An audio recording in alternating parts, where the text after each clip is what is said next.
Spencer, what were some of kind of the takeaways you guys discussed after the Oklahoma game that you need to kind of work on? We talked about just attention to detail on the defensive side.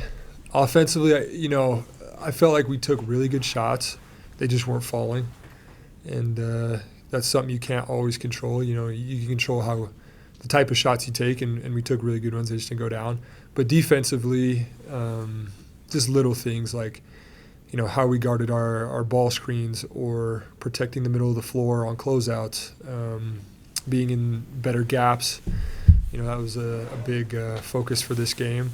And they shot, I think, 21 free throws in the second half, and they scored, 50 whatever points. So that was really the big thing, was just like taking or focusing on the little things that lead to the bigger outcomes.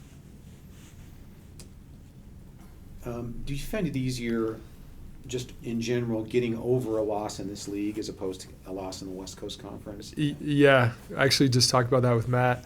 Yeah.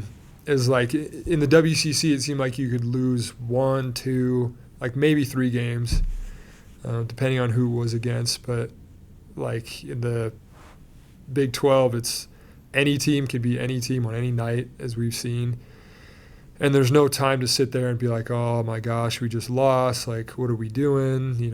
Just like we have another big top 25 team in 3 days, and you got to move on. You got to learn from it. You got to move on, and there's no time to sit there and dwell on it. And you guys know, by playing those good teams, you're doing your NCAA resume well. Even if you lose, it still helps you keep it in the area you need. Yeah, exactly. I mean, yeah, it is. Like, I think we're projected 5 or 6 seed in the tournament, and we've lost 5 times in conference against a lot of really good teams, but we're going to go get some wins too, and that'll hopefully boost our resume a little bit more.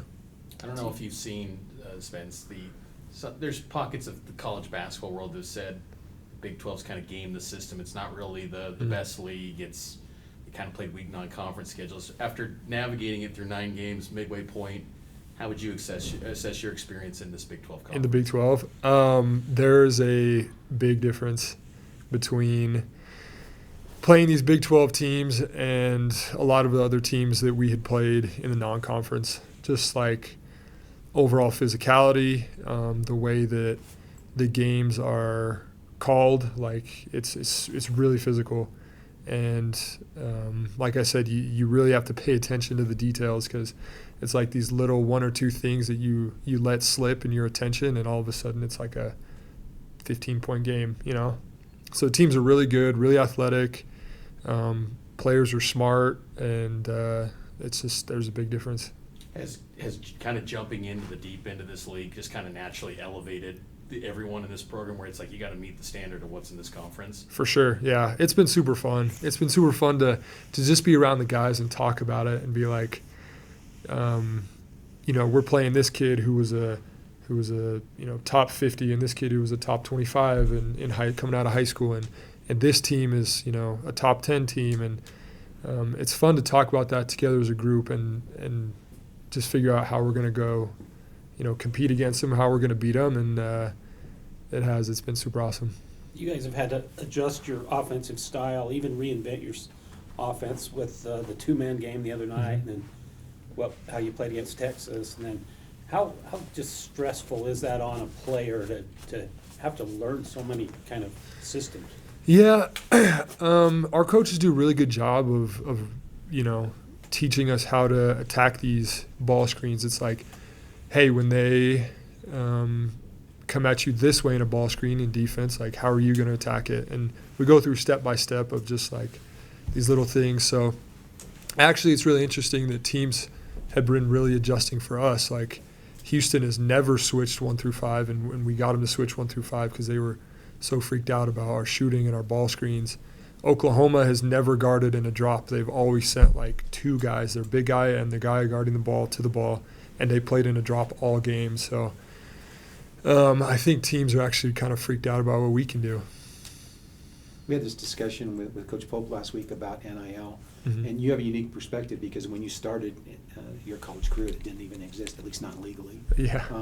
How do you feel like it's impacted you, your teammates, the program? I think we're getting into the third year now of this. It's definitely new territory for me, for a lot of people. But I'm interested to see how it develops here in the future.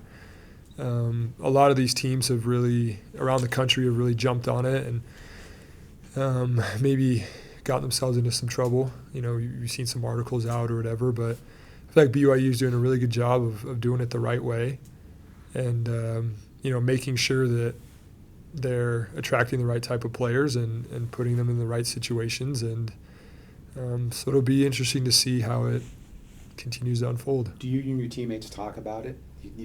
Talk about what you're doing, what other teams are doing? Not really. Is it really much of a conversation? Not really. I think more than anything, it's just go out there and compete. And I think the one thing we do talk about is the best way to attract NIL money for yourself as an individual is to win games, right? The better your team wins, the better shot you have to earn, money. So I guess that's the biggest conversation that we have.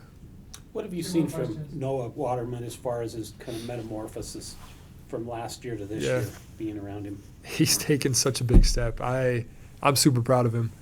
When he got here last year, it was a shock. Being in Utah for the first time, new spot, new teammates, new culture, everything. So it was definitely a learning curve, as it is for everyone that steps into high level program.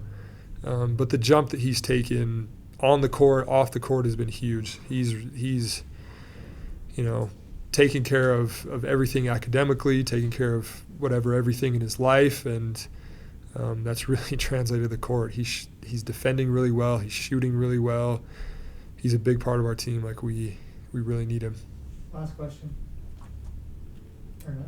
To follow up on that, is Noah kind of in some ways maybe, I don't want to say poster child because that's probably a little too simplistic, but is he kind of a shining example of maybe what college basketball could be, of hey, sometimes it just takes a little bit of time for guys?